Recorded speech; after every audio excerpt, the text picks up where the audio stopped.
दो ट्रांजेक्शन हुआ है, एक 11 तारीख को हुआ है जो कि 1 लाख का विड्रॉल हुआ है और बैलेंस था 2,000 रुपये, और 30 तारीख को 1 लाख रुपये डिपॉजिट हुआ है, तो फिर से बैलेंस होगा 1,02,000। लेकिन मिनिमम बैलेंस क्या लेना है, 10 तारीख के बाद यहाँ पे जो मिनिमम बैलेंस है वो 2,000 है इस केस में। तो सब पोस्ट ऑफिस का आरडी या फिर जो दूसरे अकाउंट है उसका इंटरेस्ट कैलकुलेट करने के लिए आपके पास एक फिक्स्ड अमाउंट होते हैं, इसके आधार पे जो है रेट ऑफ इंटरेस्ट से आप जो है इसका इंटरेस्ट कैलकुलेट कर सकते हो। लेकिन सेविंग्स का ऐसा नहीं होता है, क्योंकि सेविंग्स अकाउंट में कभी डिपॉजिट होते हैं, कभी विड्रॉल होते हैं, मतलब हर टाइम जो है इसका बैलेंस बढ़ता है, कभी कभी घट जाते हैं।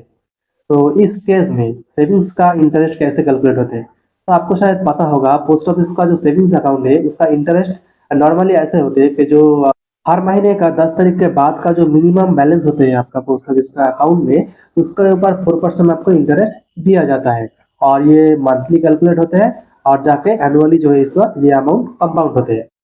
लेकिन एक महीने में अगर कोई 4 बार ट्रांजेक्शन किया या फिर 2 बार ट्रांजेक्शन किया तो उस केस में इसका बैलेंस कैसे लिया जाएगा, दोस्तों यही हम डिस्कस करने की कोशिश करेंगे इस वीडियो में। दोस्तों इस केस में मेरे पास एक सेविंग्स अकाउंट है, पोस्ट ऑफिस का सेविंग्स अकाउंट, इसका इंटरेस्ट हमको निकालना है, वो कैसे करेंगे। इसके लिए दोस्तों हम इसका जो नेट बैंकिंग है, नेट बैंकिंग से इसको लॉगिन करेंगे, उसके बाद वहाँ का जो ट्रांजेक्शन हिस्ट्री है उसको एक्सपोर्ट करेंगे और एक्सेल में आपको दिखाएंगे कैसे जो है इसका इंटरेस्ट कैलकुलेट होते हैं। इसके लिए हमको आना है ई बैंकिंग का लॉगिन डैशबोर्ड में, जो कि मैं अभी हूँ। तो अगर आपके पास ई बैंकिंग का लॉगिन पासवर्ड नहीं है, यानी कि यूजर आई डी पासवर्ड आपके पास नहीं है, तो आई बटन में आपको वीडियो मिल जाएगा कैसे इसका यूजर आई डी पासवर्ड आपको जनरेट करना है या फिर एक्टिवेशन करना है, यानी कि पूरा रजिस्ट्रेशन प्रोसेस एक डिटेल वीडियो में मैंने बनाया है, वो देख के आप जो है user I D password generate कर सकते हो। तो चलिए मैं लॉगिन करके डैशबोर्ड में आपको दिखाता हूँ।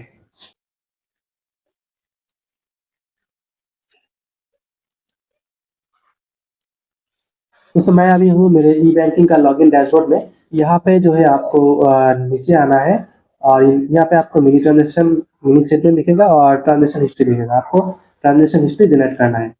चलिए ट्रांजेक्शन हिस्ट्री में क्लिक कर देते हैं और यहाँ पे जो है डेट रेंज देना है, तो चलिए मैं इसको फिल कर देता हूँ। मुझे लास्ट ईयर का देखना है, तो लास्ट ईयर फिजिकल ईयर का जो डेट है मैं यहाँ पे दूंगा और उसके बाद ओके कर देना है, बाकी आप कुछ नहीं करना है यहाँ पर। तो यहाँ पे ट्रांजेक्शन हिस्ट्री दिखेगा, तो डाउनलोड डिटेल्स एज आप जो है एक्सेल में एक्सपोर्ट करना है, तो इसको मैं ओके कर देता हूँ। इसका हमारा रिपोर्ट जो है एक्सपोर्ट हो गया है, तो इसको हम एक्सेल में इंपोर्ट करके दिखाते हैं कैसे जो है इसका इंटरेस्ट कैलकुलेट होते हैं। तो सर चलिए मैं सारा ट्रांजेक्शन को एक्सेल में एक्सपोर्ट कर लिया है। यहाँ पे हम देखते हैं जो मिनिमम बैलेंस जो है 10 तारीख के बाद का जो मिनिमम बैलेंस वो हम कैसे निकालेंगे। इसके लिए दोस्तों जो अप्रैल 2022 का जो ट्रांजेक्शन है, देखो अप्रैल 2022 में बस एक ही ट्रांजेक्शन है, 47,000 का इनिशियल डिपॉजिट है, यानी कि अकाउंट ओपन हुआ है उस समय, तो बैलेंस से वही रहेगा। और अप्रैल में दूसरा कोई ट्रांजेक्शन नहीं है, तो 10 तारीख के बाद का मिनिमम बैलेंस इस केस में क्या हुआ, 47,000, तो यहाँ पे हम 47,000 लगा दिया अप्रैल महीने में। और मई महीने में अगर देखेंगे दोस्तों, मई महीने में 3 ट्रांजेक्शन हुआ है, एक तो है दो डिपॉजिट हुआ है 2,50,000 और एक 50,000 का विड्रॉल हुआ है, उसके बाद भी 2,97,000 का जो यहाँ पे बैलेंस रहेगा है। तो हमको मिनिमम बैलेंस निकालना है, तो उस मिनिमम बैलेंस निकालने का क्या है, शर्त क्या है, 10 तारीख के बाद का मिनिमम बैलेंस आपको देखना पड़ेगा। तो यहाँ पे 10 तारीख जो है, 10 तारीख डिपॉजिट हुआ है 50,000, मतलब 11 तारीख, 10 तारीख के बाद मतलब 11 तारीख, तो 11 तारीख में इसका बैलेंस क्या होगा, वही 3,47,000 होगा। लेकिन यहाँ पे मई महीने में 50,000 विड्रॉल हुआ है, तो मिनिमम बैलेंस क्या आ गया, 2,97,000। भले इसमें बैलेंस बढ़ गया है लेकिन यहाँ पे मिनिमम बैलेंस सही होगा, तो 2,97,000 मई महीने में। और उसके बाद दोस्तों जून महीने में अगर देखेंगे, दो ट्रांजेक्शन हुआ है जून में, एक ट्रांसफर हुआ है या फिर विड्रॉल हुआ है, तो 97,000 था, ये 5 तारीख को हुआ है, और 9 तारीख को फिर से यह क्या हुआ है, 2 लाख रुपए डिपॉजिट हुआ है। तो इस केस में बैलेंस क्या है, 2,97,000 और मिनिमम है 97,000। दोस्तों ये समझना जरूरी है इस केस में कि यहाँ पे मिनिमम बैलेंस क्या होगा, देखो बताया गया है 10 तारीख के बाद का मिनिमम बैलेंस क्या है। तो जून महीने में 9 तारीख डिपॉजिट हुआ है 2 लाख, तो 2 लाख 9 तारीख का बैलेंस है 2,97,000, और उसके बाद जुलाई में ट्रांजेक्शन हुआ है, तो यहाँ पे 9 तारीख का जो बैलेंस है 2,97,000, ये 11 तारीख से लेके जून महीने का 30 तारीख तक वही था, मतलब इस केस में वो जो बैलेंस है, मिनिमम बैलेंस वो 2,97,000 है। हाल ही जून महीने का जो मिनिमम बैलेंस है वो यहाँ पे 97,000 है। तो जून महीने का होगा। अब जुलाई महीने में आते हैं। जुलाई महीने में एक ही ट्रांजेक्शन हुआ है। तो जुलाई महीने में क्या हुआ, 1.5 लाख रुपए का विड्रॉल हुआ है या फिर ट्रांसफर हुआ है, जो भी कहे। ये कौन सा तारीख में हुआ, 7 तारीख को। तो 7 तारीख से लेके मतलब 10 तारीख के बाद, मतलब जुलाई 31 जुलाई तक ये पूरा बैलेंस 1,47,000 था। तो यहाँ पे 1,47,000 ही होगा, हो गया। उसके बाद अगस्त में आते हैं। अगस्त में क्या हुआ, 1 तारीख को 25,000 डिपोजिट हुआ और 15 तारीख को 1 लाख रुपए विड्रॉल हुआ। तो 10 तारीख के बाद यानी कि 15 तारीख विड्रॉल हुआ, उसके बाद कोई ट्रांजेक्शन नहीं है। तो यहाँ पे क्या होगा, 72,000 का जो बैलेंस है वो मिनिमम बैलेंस लिया जाएगा। 72,000 दे दिया। उसके बाद सितंबर में अगर देखेंगे दोस्तों, सितंबर में कोई ट्रांजेक्शन नहीं है। तो सितंबर में अगर नहीं है तो बैलेंस जो पहले महीने था वही होगा, इसमें कुछ चेंजेस नहीं होगा। उसके बाद आते हैं अक्टूबर में। अक्टूबर में एक ट्रांजेक्शन हुआ है जो कि डिपॉजिट हुआ है, वो क्या है, 1 तारीख को हुआ है। तो 1 तारीख का हुआ तो 10 तारीख के बाद का बैलेंस बढ़ गया, मतलब तो 1,02,000 का इस केस में बैलेंस होगा। 1,02,000 हो गया। उसके बाद आते हैं नवंबर में। तो नवंबर महीने में यहाँ पे देख सकते हैं आप, दो ट्रांजेक्शन हुआ है। एक 11 तारीख को हुआ है जो कि 1 लाख का विड्रॉल हुआ है और बैलेंस था 2,000 रुपए। और 30 तारीख को 1 लाख रुपए डिपोजिट हुआ है, तो फिर से बैलेंस होगा 1,02,000। लेकिन मिनिमम बैलेंस क्या लेना है, 10 तारीख के बाद यहाँ पे जो मिनिमम बैलेंस है वो 2,000 है इस केस में। तो यहाँ पे लेना है 2,000। अच्छा, तो सेम केस हमने देखा है क्या है इस महीने में, जून महीने में।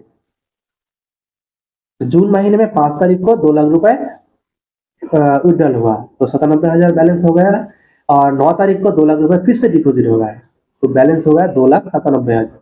लेकिन दोस्तों हमने यहाँ पे बैलेंस मिनिमम बैलेंस लिया 2,97,000। क्यों, क्योंकि ये जो 2 लाख रुपए है वो 10 तारीख के पहले का बैलेंस था। तो 10 तारीख के बाद का जो बैलेंस है वो 2,97,000 है। सेम जो है यहाँ पे नवंबर महीने में ठीक उल्टा हुआ है ना। नवंबर महीने उल्टा हुआ है, 1 लाख रुपए पहले विड्रॉल हुआ जो कि 2,000 रुपए बैलेंस हो गया था। तो 11 तारीख हुआ और 30 तारीख के फिर से डिपोजिट होगा, तो जो पहले बैलेंस था वही होगा, लेकिन इस केस में हमको लेना है बस 2,000 रुपए, ये ध्यान देना है। उसके बाद अगर दिसंबर में आएंगे तो दिसंबर का 9 तारीख में 50,000 विड्रॉल हुआ है, वो बैलेंस हो गया 52,000।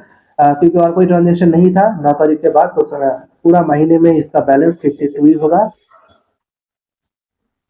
उसके बाद दिसंबर में एक ट्रांजेक्शन है, सॉरी दिसंबर का हुआ है। तो उसके बाद जनवरी में अगर देखेंगे, जनवरी में 3 ट्रांजेक्शन हुआ है यहाँ पे केस में। 2 तारीख को हुआ है, 9 तारीख को हुआ है, तो 10 तारीख को एक हुआ है, 50,000 विड्रॉल हुआ है। देखो 10 तारीख के पहले पहले जो ट्रांजेक्शन हुआ है 1 से 10 तक, उसका ट्रांजेक्शन का कोई भी मायने नहीं है इस केस में, तो हमको नहीं देखना है। 10 तारीख क्या हुआ, 50,000 विड्रॉल हो गया, होके जो बैलेंस है वो रहेगा। तो 50,000 विड्रॉल होने के बाद 52,000 ही था जो कि पहले महीने था।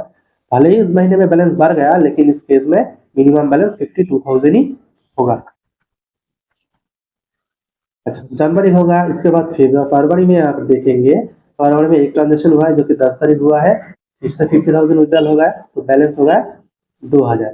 तो 2,000 और कोई ट्रांजेक्शन नहीं है, तो सारा महीने में जो बैलेंस उसका है वो 2,000 ही होगा। उसके बाद दोस्तों यहाँ पे अगर अप्रैल महीने में देखेंगे, सॉरी मार्च महीने में देखेंगे, मार्च महीने में 1 लाख रुपए डिपोजिट हुआ है जो कि 3 तारीख डिपोजिट हुआ है। तो 3 तारीख डिपोजिट हुआ है, मतलब 11 तारीख से लेकर 31 मार्च तक वो पूरा रुपए 1,02,000 रुपए उसका बैलेंस था। तो इस केस में मिनिमम बैलेंस हो गया 1,02,000 रुपए। तो हमने उसको यहाँ पे 12 महीने का जो मिनिमम बैलेंस है वो निकाल लिया। आप जो है पोस्ट ऑफिस सेविंग्स कैलकुलेटर में जाएंगे, उसमें ये एक एक करके हम इनपुट करेंगे, उसके बाद देखेंगे जो इसका एनुअल इंटरेस्ट है वो क्या है। चलिए दोस्तों, मैं अभी हूँ पोस्ट ऑफिस इंटरेस्ट कैलकुलेटर में, यहाँ पे मैं लॉगिन कर लेता हूँ और यहाँ पे post office savings account calculator में आपको क्लिक करना है। ये है पोस्ट ऑफिस इंटरेस्ट कैलकुलेटर। यहाँ पे जो है दोस्तों आपको मिनिमम बैलेंस एक एक करके ऐड करना है। ये कैलकुलेटर अगर दोस्तों अगर आपके पास नहीं है तो आप डाउनलोड कर सकते हो। आई बटन में आपको वीडियो का एक लिंक दिख रहा है, उसमें क्लिक कर सकते हो, या फिर वीडियो का डिस्क्रिप्शन में आपको लिंक मिल जाएगा, वहाँ पे जाके जो भी इस कैलकुलेटर को आप डाउनलोड करके यूज़ कर सकते हो। तो चलिए मैं इसको एक-एक करके ऐड कर देता हूँ। जो अप्रैल महीने का है 47,000 इसको ऐड करते हैं। तो 47,000 का एक महीने का जो इंटरेस्ट है वो 156 रुपए 67 पैसे। तो ये कैसे निकालते हैं? चलिए कैलकुलेटर में जाते हैं, मैनुअल आपको दिखाता हूँ। अभी आज के डेट में इंटरेस्ट क्या चल रहा है? 4%। तो 47,000 का 4% होता है 1880 रुपए। फिर उसका 1880 रुपए जो है 4% क्योंकि हमने एक साल का निकाला है, लेकिन हमको चाहिए एक महीने का, क्योंकि 12 महीने का हमने मिनिमम बैलेंस निकाला है। तो इसको 12 से हम डिवाइड कर देंगे। तो कितना हुआ 156.66 या फिर जो आ रहा है यानी कि 67 पैसा। तो वही है इसमें 156.67 पैसा। तो इस हिसाब से आएगा। तो चलिए एक एक करके ऐड करके देखते हैं टोटल कितना आते हैं।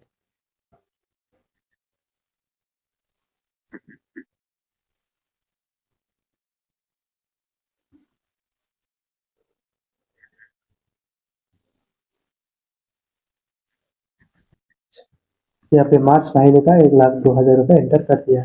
तो टोटल जो यहाँ पे इंटरेस्ट आ रहा है वो 4,146.67 पैसा यानी कि 4,147 रुपए। तो दोस्तों मुझे उम्मीद है ये वीडियो आपको अच्छा लगा। अगर आपको वीडियो अच्छा लगा तो वीडियो को एक लाइक कर दीजिए। ये जानकारी अपने दोस्तों के साथ शेयर करके उनको भी जानकारी में मदद कर सकते हैं। और अगर कोई सवाल या फिर सुझाव हो तो आप कमेंट में बेझिझक बता सकते हैं। और अगर चैनल में नए हैं तो चैनल को सब्सक्राइब कर लीजिए। फेसबुक पेज में देख रहे हैं तो फेसबुक पेज को भी फॉलो कर लीजिएगा। और अगर आप चाहें तो व्हाट्सएप चैनल को भी फॉलो कर सकते हैं, क्योंकि हम व्हाट्सएप में भी अवेलेबल है और सारे वीडियो का जो लिंक है पहले आपको व्हाट्सएप में ही मिलते हैं। क्योंकि जीडीएस पोस्ट एक ऐसा चैनल है जिसके माध्यम से आप पोस्ट ऑफिस का हर तरह का इंफॉर्मेशन से अपडेटेड रहते हैं। तो चलिए मिलते हैं नेक्स्ट वीडियो में।